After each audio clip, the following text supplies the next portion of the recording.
विशाळगडावर कायदा सुव्यवस्थेचा प्रश्न निर्माण झालेला आहे। छत्रपती शिवाजी महाराजांचं विशाळगड म्हणजे खरं तर फार महत्त्वाचं ठिकाण। स्वराज्याचं रक्षण सुद्धा याच किल्ल्याने केलं, परंतु याच किल्ल्यावर रेहान दर्गा म्हणून जे अनधिकृत त्या ठिकाणी बांधकाम करण्यात आलेलं आहे असं तिथं बोललं जातं। त्या सगळ्या अतिक्रमण लवकरात लवकर काढावं अशी तमाम शिवप्रेमींची इच्छा आहे आणि हीच इच्छा मनाशी धरून सर्व जाती धर्मातील शिवप्रेमी एकत्र मिळून त्यांनी गड किल्ल्यावरील अतिक्रमणासाठी आवाज उठवला आहे।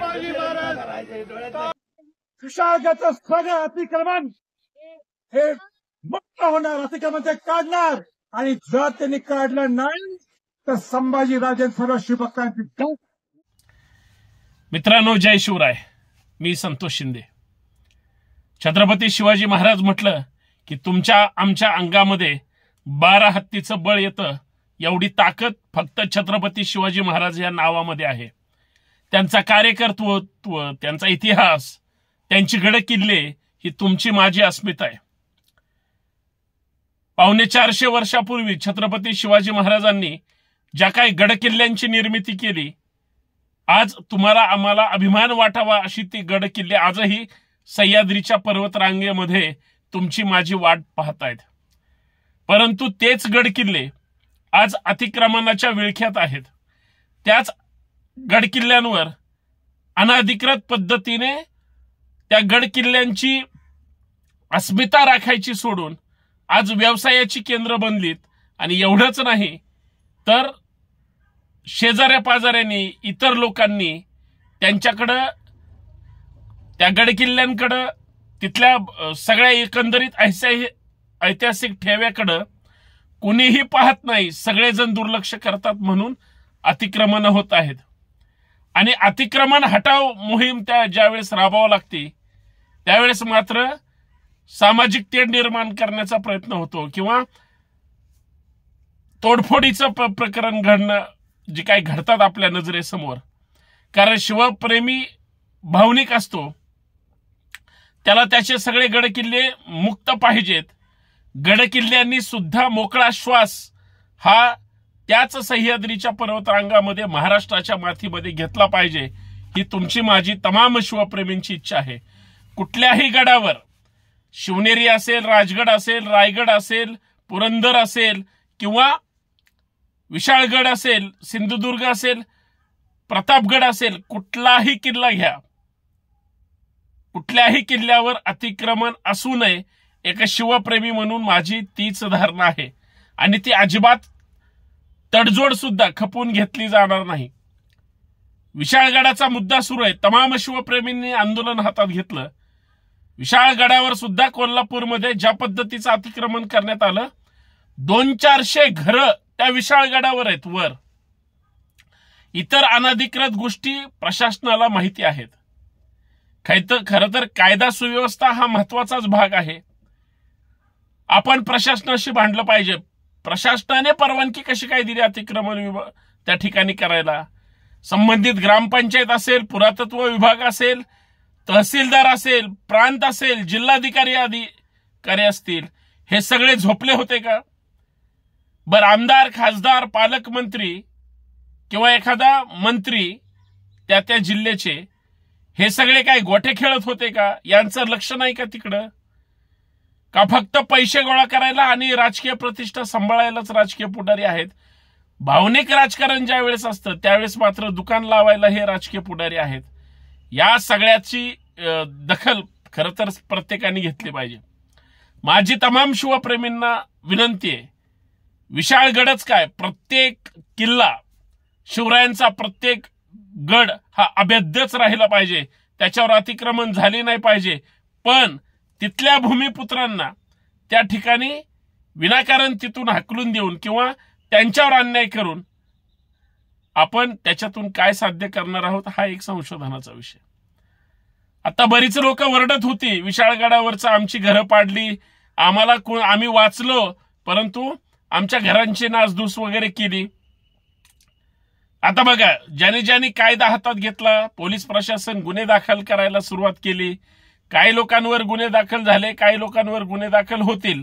कायदा सुव्यवस्था ही कुणीही बिघडू दिली नाही पाहिजे. आणि सगळ्यात महत्वाचं, जसं प्रतापगडावरचं अनाधिकृत जे काही बांधकाम होतं, बरोबर सरकारने प्रशासनाने कसं टायमिंग मध्ये काढलं, व्यवस्थित काढलं, कदाचित तसं होऊच नये यासाठी सुद्धा प्रशासनाने प्रयत्न केला गेला पाहिजे.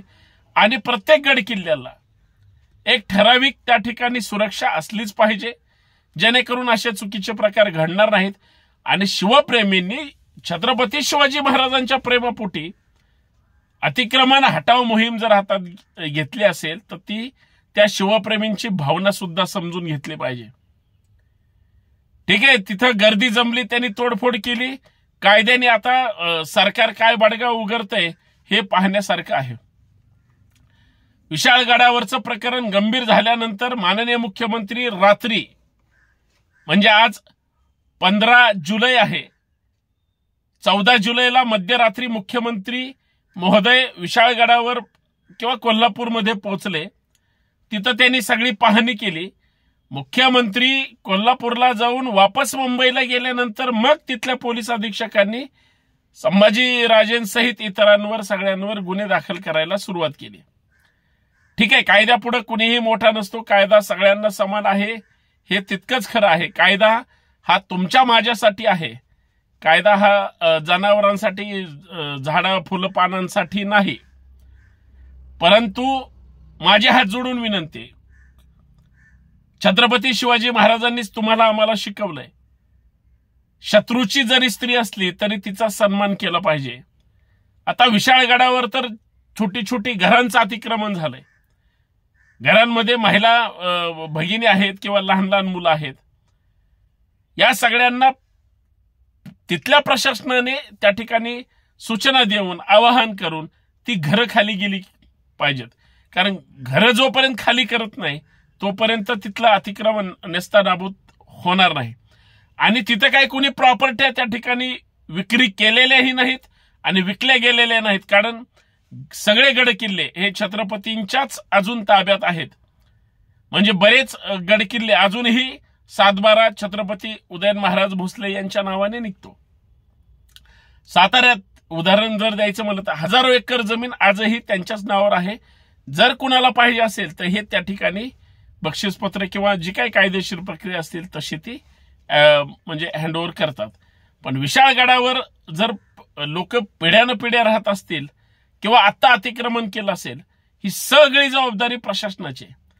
प्रशासन जर गंभीर नसेल आणि गांभीर्यानं घेत नसेल आणि लांगुल चालन जर करत असेल तर मग हे असे सगळे प्रकार उद्भवतात आणि जे की अत्यंत दुर्दैवी आहेत.